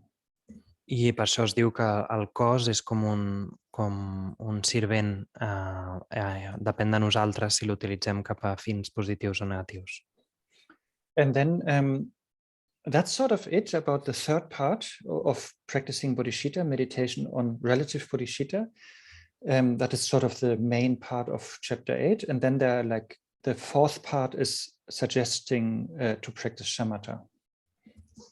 I això més o menys és aquesta tercera part sobre la bodhichitta relativa, que és la part principal del capítol 8, i llavors ve la quarta part en què parla de la pràctica de samatha. And that is 800 of course not, 185 to 187, so the last 3 verses. I això és des dels versos 185 al 187, és a dir, els últims 3 versos. So 185 is saying, yeah, get yourself together, stop your samsaric behavior, but remember chapter 4 and 5 and overcome all obstacles to shamatha. I diu, el 185 diu com que ens ordenem una mica per dins, que parem de ser aquests éssers samsàrics i de tenir aquests hàbits samsàrics, que ens en recordem dels capítols 4 i 5 i que superem tots els obstacles a través de samatha. Yeah, and these obstacles to shamatha, that is like, you can find like 8 obstacles and 5 antidotes. That is in the teachings by Maitreya, like you find it in the text called Madhyanta Vibhanga and in many other meditation instructions. I diu que aquests obstacles podem trobar el que es diu els 8 obstacles i els 5 antídots, que això està a les ensenyances de Maitreya en el Madhyanta Vibhanga. Madhyanta Vibhanga. But like, for example, also in the commentaries, it says, like anger is of course an obstacle to shamatha. And then you have to understand the cause is because your mind is agitated because you dislike something very much. And therefore you can't have any discipline. And therefore you need the antidote, which is patience. I, evidentment, la ira és un antídot a samatha i, per tant, el que hem de fer és entendre les causes, entendre que la ment està agitada perquè no ens agrada una cosa de manera intensa i llavors no podem tenir disciplina. El que hem d'aplicar és paciència. Or doubt is also mentioned in the commentaries here as a problem to shamatha. And doubt, as we know, is like we have 2 minds, and we think, yeah, could be like this or could be like that. We have a indecisive mind. I també el dubte s'esmenta com a problema, descrivint-lo com el fet de tenir 2 ments, en què pensem que podria ser així o podria ser això, i és tenir aquesta ment indecisa. And then the result of doubt is that we can't really relax or settle in equanimity, and therefore we have no calmness and no space for wisdom. That's what the commentaries say. I el resultat del dubte és que no ens podem relaxar o establir en l'equanimitat, perquè no hi ha espai per la calma o per la saviesa. Això és el que diu. And then, sorry, Leah, the antidote against doubt is remember Buddha nature, have confidence in Buddha nature. I llavors l'antídot contra aquest dubte és la naturalesa búdica, és la confiança en la naturalesa búdica. And this is just a nice word in Tibetan. This confidence means like Ning Ru in Tibetan. Ning Ru. I llavors l'antídot per això és, o aquesta confiança és el que en tibetà es diu Ning Ru. So Ru is bone and Ning is heart. So it's a heart bone. Maybe you have heard that from Milarepa's songs, but the heart bone, you need that strength in the heart, this confidence in Buddha nature. Llavors potser ho hem sentit en alguna de les cançons de Milarepa on parla d'aquest com os del cor, en què hem de tenir aquest cor sòlid. Sí. Yeah, it's like not solid, like rigid, of course, but the strength, the courage, the fearlessness. No sòlid com una cosa rígida, sinó com la força que ve amb això, aquest coratge. And then the next verse, 186, is basically put effort into shamatha, very easy. I el vers següent, el 186, és bàsicament que posem esforç a samatha, és molt senzill. And then the last verse of this chapter is, practice shamatha, because with shamatha you can make your mind more calm and clear. And that is the best foundation for doing vipassana, where then you can remove all the obscurations and negative emotions. I llavors l'últim vers, el 187, diu que practiquem samatha perquè la ment està llavors més calmada i més clara, i aquesta és la millor base per vipassana, quan som capaços d'erradicar o treure tots els enfosquiments. So the classic example is shamatha is like if you have a bucket of water, what is dirty? Shamatha is if you just don't touch it, don't stir it up, but let it stay there for a couple of hours. Then all the dirt will naturally sediment and the water becomes calm and clear. I l'exemple clàssic és si imaginem un cub d'aigua en què té aigua bruta, si no el toquem, si no el removem, si simplement el deixem reposar durant unes hores, aquesta brutícia naturalment s'establirà o caurà cap al fons del cubell i l'aigua de sobte quedarà clara i pura. And that means, that temporarily our negative emotions are sort of subdued. I això vol dir que de manera temporal les nostres emocions negatives queden subjugades o controlades. But they can be stirred up at any moment. If you start stirring up the water or the mind, then they can come up again easily. Però, evidentment, poden remoure's en qualsevol moment. Si comencem a remoure l'aigua o el que sigui, poden tornar a pujar fàcilment. And so therefore we need something else, which is vipassana, where we see the true nature of things. And that is then taking out the sediment of the water, or uprooting the negative emotions. I, per tant, necessitem alguna altra cosa més. I en aquest sentit és l'eina de vipassana, la veritable naturalesa, que vol dir quan traiem tot el que ha quedat, tota la brutícia que ha quedat al fons, i ens quedem amb l'aigua més pura. Well, that is chapter 8. And just for the completion, maybe we just go briefly through chapter 9 and chapter 10, just a few minutes. So then we have talked about the whole thing from yesterday to today. I diu, això ha estat el capítol 8, i diu que simplement per completar-ho passarem ràpidament pel capítol 9 i 10 i llavors parlarem de tot plegat des del que vam fer ahir fins ara. So chapter 9 is then the wisdom, that is then the vipassana, where we see the true nature of things, and then we can uproot all obscurations and emotions. I diu, el capítol 9 és la saviesa, i aquí és quan entra en joc vipassana, en què veiem la veritable naturalesa de les coses, més enllà de tot enfosquiment. We will talk, of course, about chapter 9 in more detail at some point in May, I think, but just as a preview, or just, as I said, just as a conclusion here. Yes. I parlarem del capítol 9 en més detall al maig, però com a conclusió ara simplement. And so the wisdom chapter is then first establishing the view. I el capítol sobre la saviesa tracta d'establir primer la visió.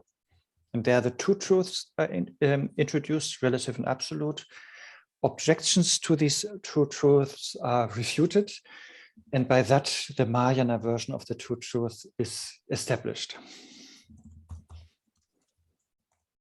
I es parla aquí de les dues veritats, s'introdueix el concepte de les dues veritats, llavors s'exposen objeccions a aquestes dues veritats, es refuten aquestes objeccions i, per tant, queda establerta la visió Mahayana.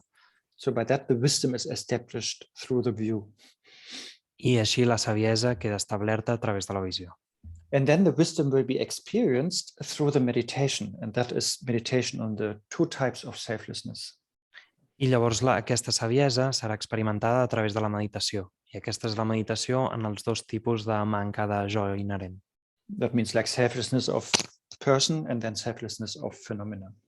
Com la manca de jo de nosaltres mateixos i la manca d'essència inherent dels fenòmens.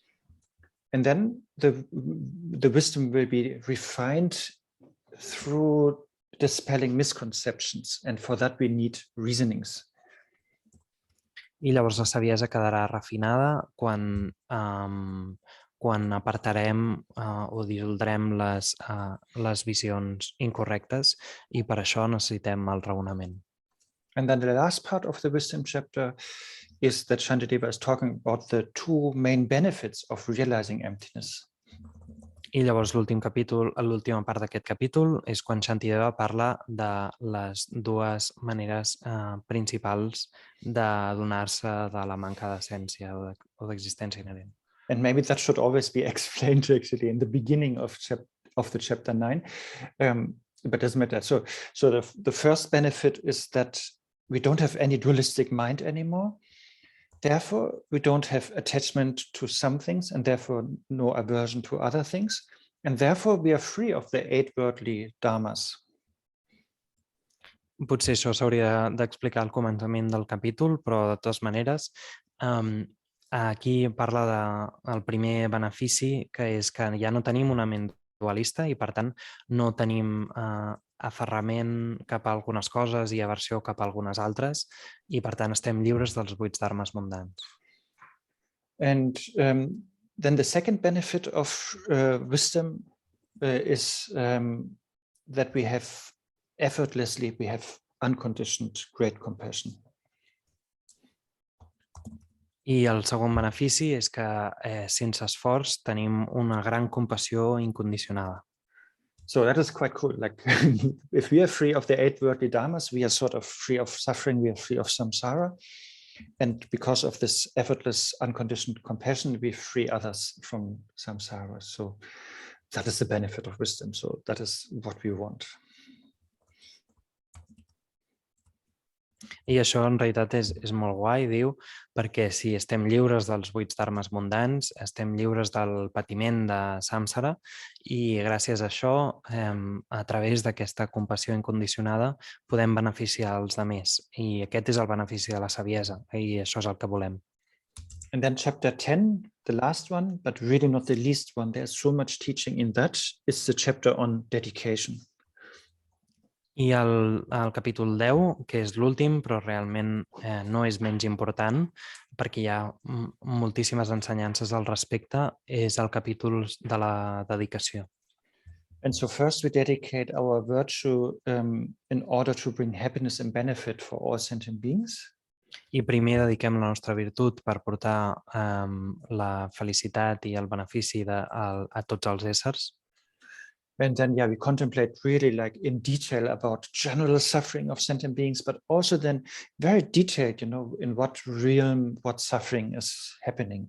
And so we dedicate our virtue to liberate beings from those suffering states. I contemplem de manera general, però també de manera molt detallada el patiment de cadascun dels éssers sintents, i pensem en cadascun dels regnes, quin tipus de patiment estan experimentant, i així fem la dedicació per alliberar cadascun d'aquests patiments. And then also we dedicate the virtue so that we, the dedicator, or dedicatress, I don't know, attain perfect enlightenment. I també dediquem la virtut perquè nosaltres mateixos, aquell qui dedica, aconseguim la il·luminació perfecta.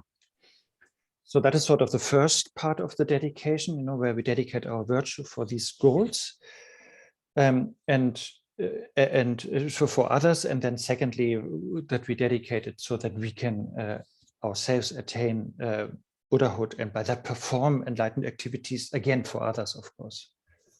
Llavors aquesta és la primera part de dedicació, en què dediquem tots els mèrits perquè siguin de benefici per als altres i que ells s'alliberin, però també perquè nosaltres mateixos aconseguim la lliberació de manera que puguem beneficiar els altres. And then comes the third dedication, and that is regarding the longevity of Buddha Dharma.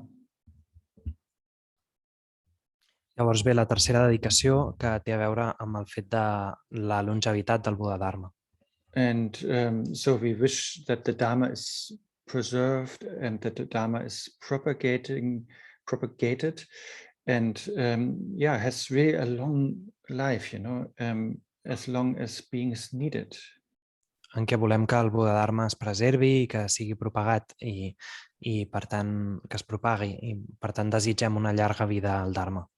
And so that the Dharma stays long, so that that the Dharma can fulfill the twofold benefit,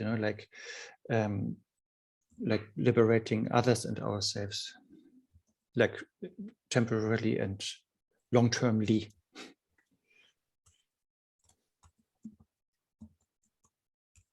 I llavors diu que el Dharma pot complir el doble benefici, que vol dir alliberar-nos a nosaltres i alliberar els altres i a nosaltres de manera temporal i més a llarg termini. And then the very last verse then of the 10th chapter is then a homage that Shantideva is paying to remember the kindness of his guru, which is Manjughosha or Manjushri. I llavors l'últim vers del capítol 10 és una mena d'homenatge per recordar-se de l'amabilitat o per recordar l'amabilitat del seu guru, que és Manjughosha o Manjushri. And I just show you the last picture here from a book that I was involved in for children, and we used Tsongtse Khyentse Rinpoche's face for Manjushri. Yeah, so that is then the auspicious conclusion, because Manjushri was one of the main yidams of Shantideva.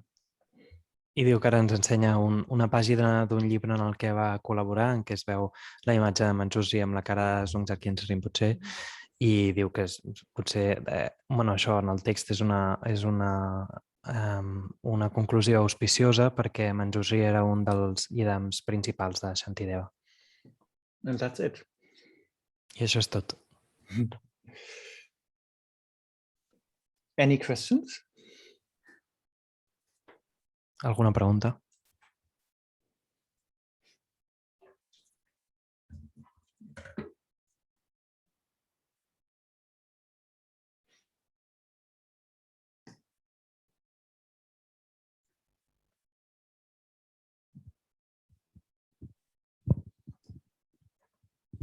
Hi, Arne.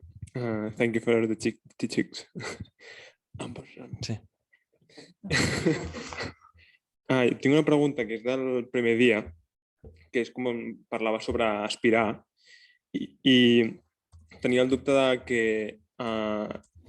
si podries parlar una mica de si hem de tenir alguna cosa en compte a l'hora d'aspirar, perquè si veig que tinc l'hàbit de que sovint no mobilitzo, no poso res en concret quan aspiro, llavors si hem de regular alguna forma d'aspirar, si hem de tenir alguna cosa en compte i quina petjada kàrmica té això, si aspirem molt i no concretem res. Vale. He's asking about the teachings in the first day about aspiration. Yes. They always freeze when they ask questions.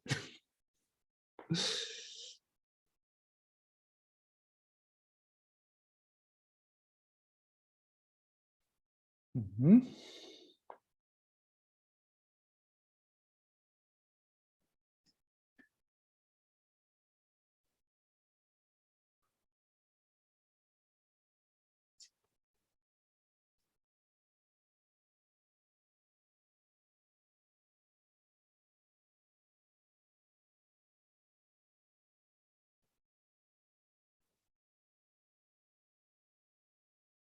Oh, I think we lost them. Louis, yes, this is the English session with this time's Catalan translation. Maybe Emilia, you have a question while we are waiting? I saw your hand up at some point. Yeah, Arne, when looking to help others, so to ease their suffering, but this help, it relates to helping them with virtuous actions. Wouldn't it make sense to help, to know that they are suffering because they want to do something which is actually non-virtuous, but helping them so they feel happy? I don't think it makes sense. Sorry, I didn't get that at all. Can you say it again? If I know, well, I'm going to put on the extreme, okay? If I know that there is a group of people and they really want to kill a pig because they feel like they want to eat the pig's meat, and which means if I were to help them killing the pig, give them a knife, okay, they would feel happy with that. So in that way, I would be helping them to feel happy, but with something which is non-virtuous. So I think the virtues and non-virtues, shouldn't that be related as well when one is deciding if it helps or not? Yes, yeah. Making others happy doesn't mean does not mean always giving them what they want, but maybe sometimes what they need. And of course, I would not help Hitler, to kill more people. Of course, I would make Hitler happy, maybe, but the suffering is much bigger. So therefore, as a Bodhisattva, never do that. Always see where is more happiness for more people for longer time, and compared to the suffering that should be hopefully for few people for short time. And if that ratio is very good, the long-term happiness for many people. And more profound happiness, then if that is bigger than the suffering that you create, then that is a good thing. But just making one person happy, like Hitler, and to kill like 1 million people, that is of course very bad ratio. And of course, don't do that. And when you mention about putting ourselves into other shoes, and I think to me, I could only really do that if it's like takes one to know one. If I have been myself in situations of anger and envy and all of it, so I can recognize it on the other one. Yes. So it's to be able to recognize, but then I don't know if I would be able to really do the proper reading of what that person is feeling at that moment, superior, inferior, or neutral in relation to me, because it's, my mind, I can just be doing a whole wrong interpretation. Yes, of course. But yeah, so the self experience that one have had in the past definitely helps, yeah, so that you really know what they're feeling. But if you're not sure what they're feeling, we can talk with them also, and see what is their problem. Okay, I think Casa Virupa is back. Thank you, Emilia, for filling the gap and more. We didn't get, or I didn't get the question. I heard it in Catalan, I think, but not in English. I don't even know who asked that. Okay. Yeah, so he was asking about, he says he has the habit of aspiring, but wonders whether there's something in particular that he could take into account, because usually what happens to him is that he doesn't really put anything in motion.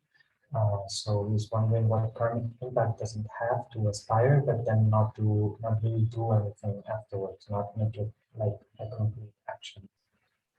Sorry, I couldn't. The audio was difficult for me.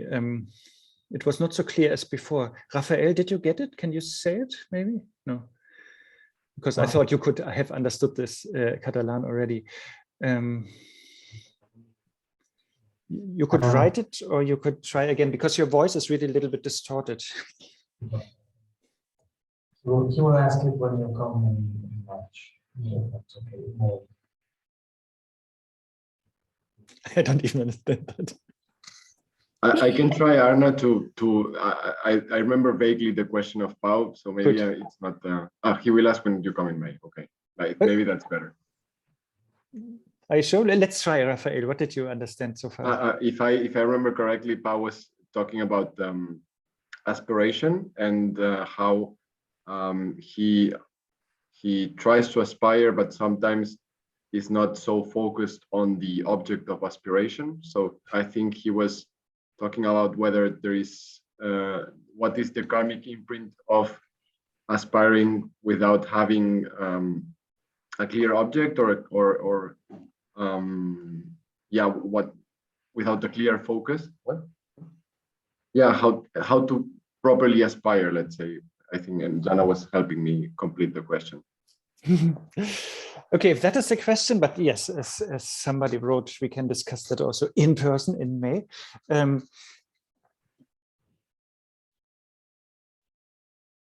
Okay, I get also private messages, how to properly aspire without completion.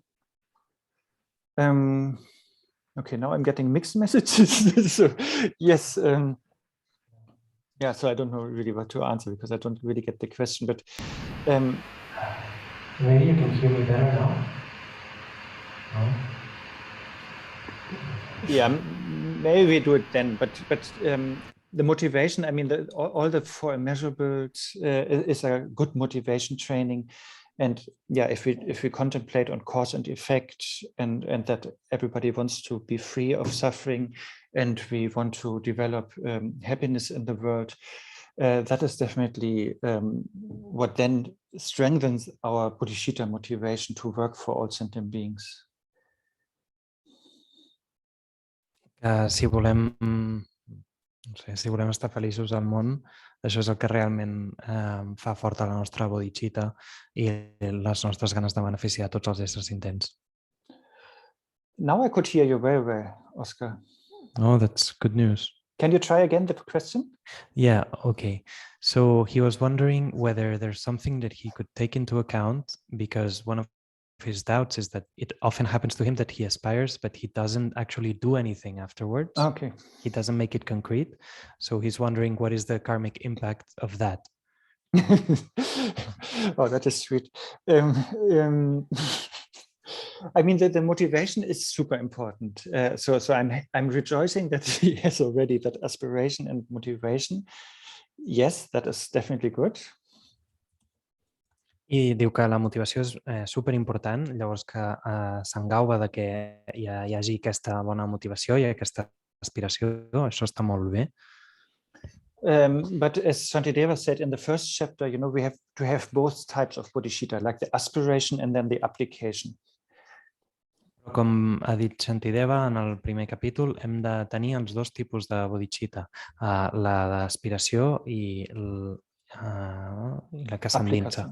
Yeah, application. So the example is, if I want to visit you guys in Kasavirupa, that is my wish, my aspiration, and that is good. But if I don't apply it, I will never arrive in Kasavirupa because I will just not do enough steps or flights or whatever. I en diu que si, per exemple, ell volgués venir a Kasavirupa, això és una aspiració que està molt bé, però que si no ho aplica mai arribarà realment, perquè no emprendrà cap tipus de passa cap a arribar aquí. Usually I think if the aspiration is strong enough, then I think you have the urge to apply it, no? Should be. I diu, però de fet, normalment, si l'aspiració és suficientment potent, llavors tenim la urgència d'aplicar-la, no? If I really want to visit Kasavirupa and the Sangha, then yes, normally if I make that my priority, my conduct, my actions will follow my mind or my wish. I diu que si realment volem visitar Kasavirupa i la Sangha, llavors si fem que això sigui una prioritat, la nostra conducta i les nostres accions seguiran naturalment a la nostra ment o al nostre desig.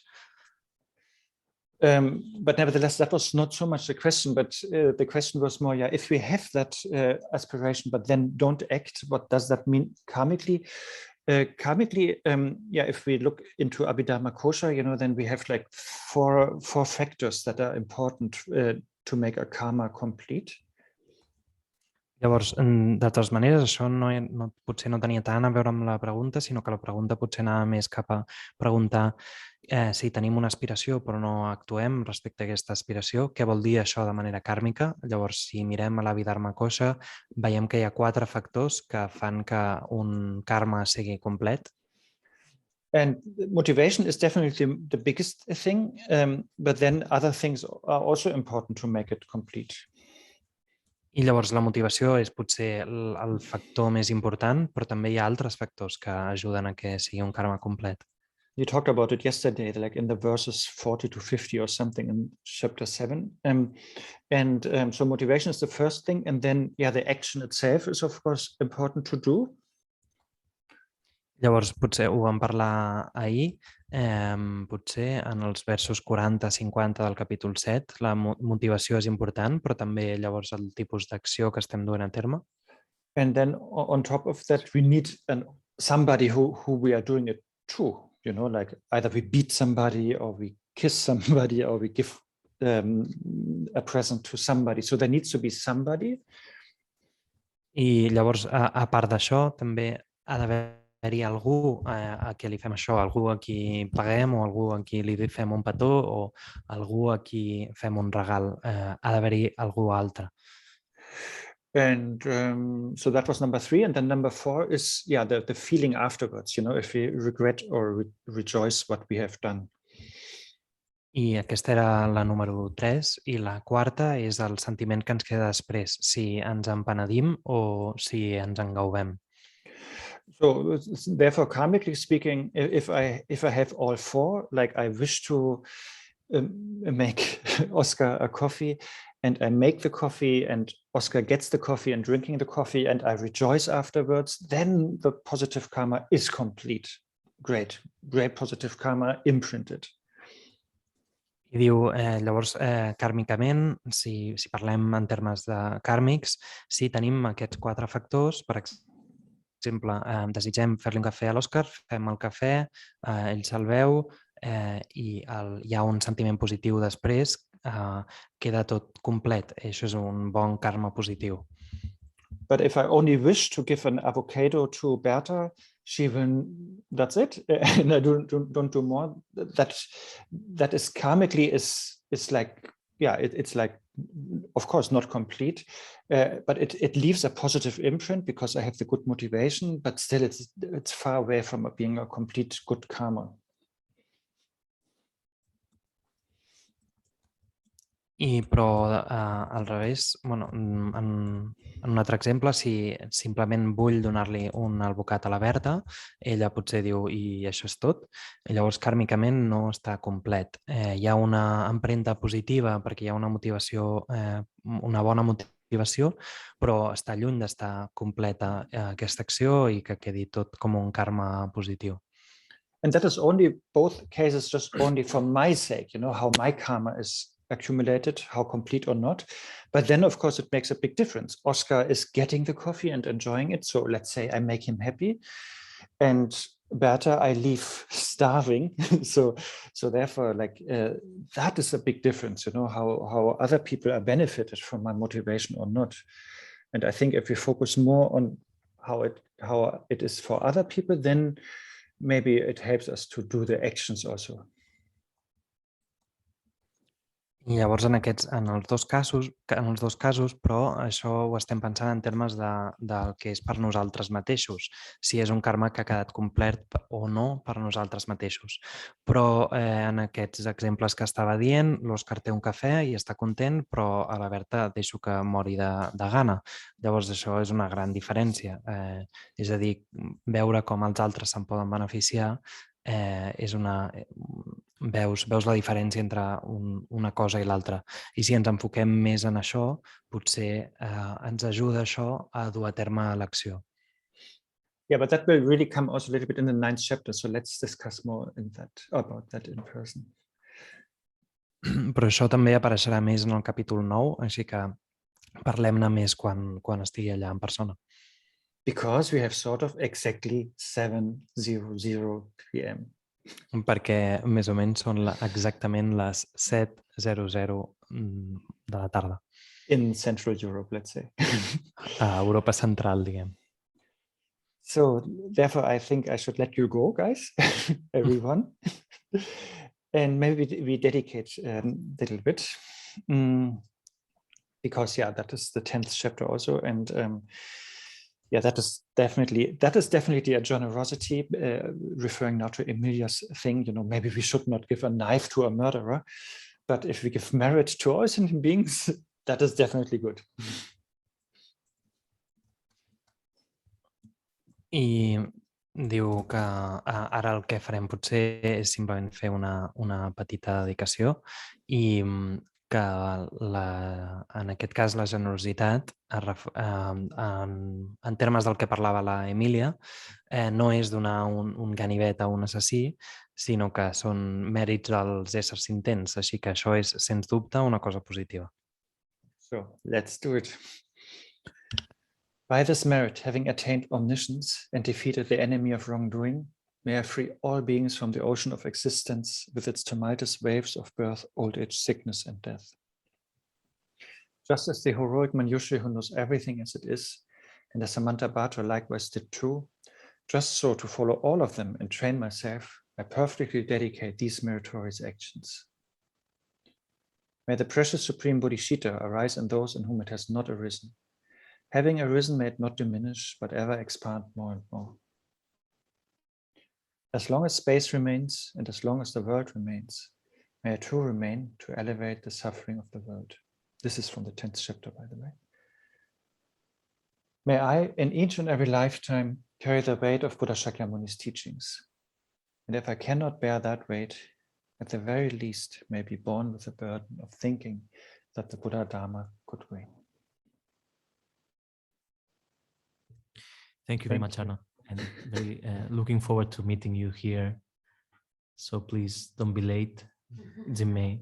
We have time to organize. Thank you very much. Thank you, guys, and thank you everybody who joined here. Yeah, thank you, Kasavirupa, for organizing it, and thank you all who are in the other Zoom rooms. Very good to see you.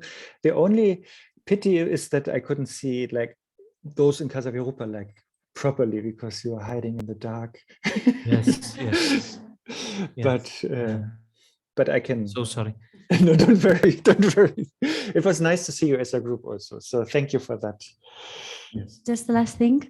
Yes, Everyone who's here, you'll be very welcome to join the teachings that Arne will be giving here on the 9th chapter to finish the Bodhicharyavatar in person, and that will take place from the 13th to 15th May.